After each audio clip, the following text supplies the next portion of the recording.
on the show on Saturday, and he totally killed it. He's so cute. I just love him. I just, you know what? They need to name a candy after him because I could eat it up. So what a weird way to bring him up. Give it up for my good friend, BB Sage.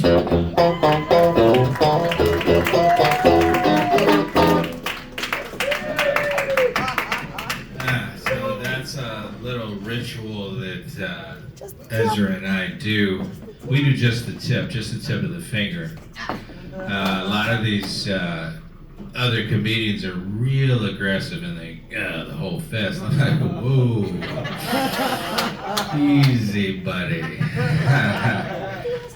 So yeah, I am BB Sage.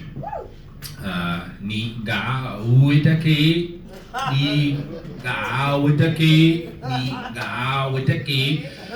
I say that it's a traditional African greeting to stay in line with the Mr. Rogers theme, diversity.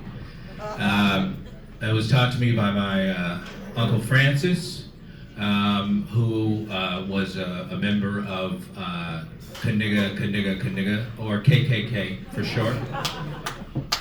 And I just like to share the culture with people. Yeah, all hail the Kaniga. So, I descend from cotton pickers, a lot of cotton pickers, pimps, hoes, and preachers. As a result of my heritage, I do suffer from a condition, or I should say I live with a condition, much like Lucas. It's called niggaism. And it's kind of like autism. It happens on a spectrum. And it's characterized by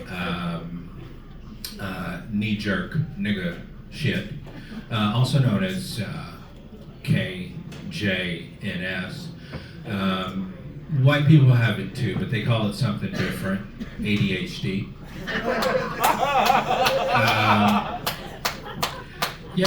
So I haven't always been this sophisticated.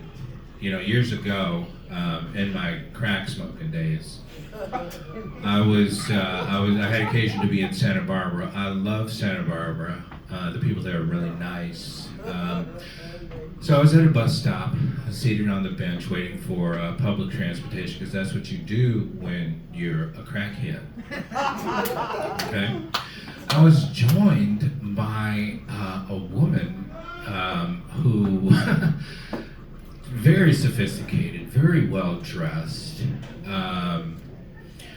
She reminded me of like a well-aged Charlie's Angel, or one of those Price is Right models, like very, very chic.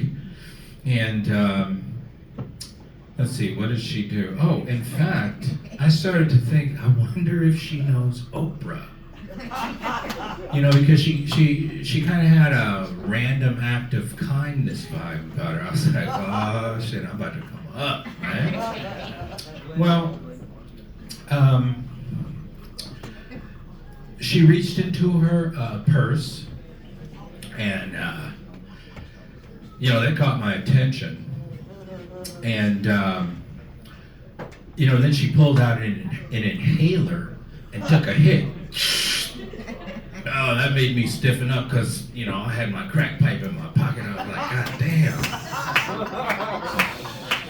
But I refrained. I did not pull out the pipe. Okay, I was like, she's a classy lady, so I'm not gonna heat up the spot with my bullshit. And then, she sort of got a twinkle in her eye. I think it was from the hit. I don't know what's in them inhalers. But, then she leaned over to me, and in the sweetest voice, she was like, hey, Darky, you want to pack my fudge? And I was like, oh, fuck, this is what I've been waiting for, a job offer, right? I was like, okay, well, she obviously owns a candy store because she's all like fancy and shit. And then so I turned to her, I said, Niga with the key. You know, just trying to spread the culture. And then I realized she was talking about butt fucking. And I have a strict rule: no butt stuff without cocaine. And so I said to her, I said, you know, this fudge packing, does it involve crack? Okay, and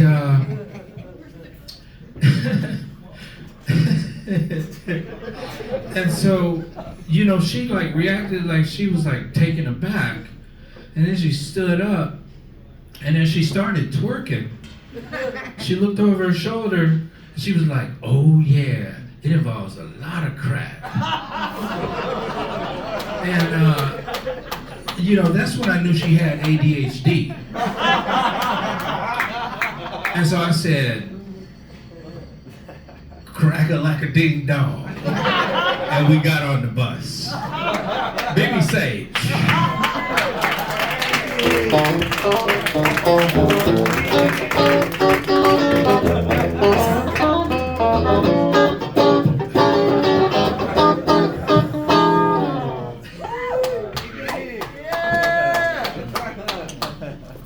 BBC.